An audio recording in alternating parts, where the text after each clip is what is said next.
Le petit chaperon rouge. Il était une fois une petite fille que tous appelaient le petit chaperon rouge, car elle portait une jolie cape rouge. Un jour, sa maman l'appela. « Petit chaperon rouge, ma chère fille, voici un panier. Prends ce gâteau et cette bouteille de vin. Va voir ta grand-mère qui est malade et sois bien sage en chemin. »« D'accord, maman, » répondit le petit chaperon rouge en prenant le panier. « Je ferai attention. » En chemin, elle rencontra un loup rusé. « Bonjour, petit chaperon rouge, » dit le loup d'une voix douce. « Bonjour, monsieur le loup, » répondit-elle toute innocente. « Où vas-tu donc si pressé ?» demanda le loup, essayant de cacher sa faim. « Je vais voir ma grand-mère qui est malade pour lui apporter ce gâteau et cette bouteille de vin, » dit-elle en montrant son panier. Le loup eut alors une idée. Il décida de devancer la petite fille à la maison de la grand-mère et de les dévorer toutes les deux. « Oh là là !» pensa le loup en se léchant les babines. « Quelle chance! 2 repas pour le prix d'1. » Il se mit alors à courir aussi vite que possible jusqu'à la maison de la grand-mère. Une fois là-bas, il frappa à la porte. « Qui est là ?» demanda la grand-mère d'une voix faible. « C'est moi, le petit chaperon rouge, ma chère grand-mère, » répondit le loup en essayant d'imiter la voix de la petite fille. « Tourne la clé et entre, ma chère, » dit la grand-mère, pensant que c'était sa petite fille.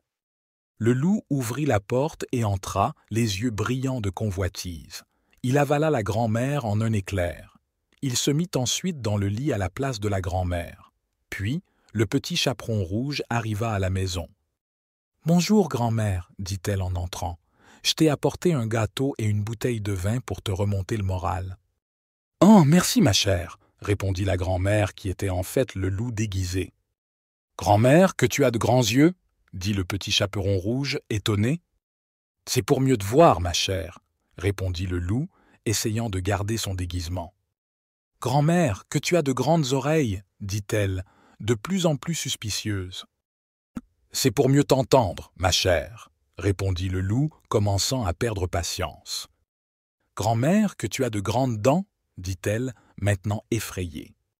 Et à ce moment-là, le loup révéla sa vraie nature et sauta hors du lit, prêt à dévorer le petit chaperon rouge. Mais heureusement, un chasseur passait par là et entendit les cris. Il entra dans la maison et tua le loup, sauvant ainsi le petit chaperon rouge et sa grand-mère.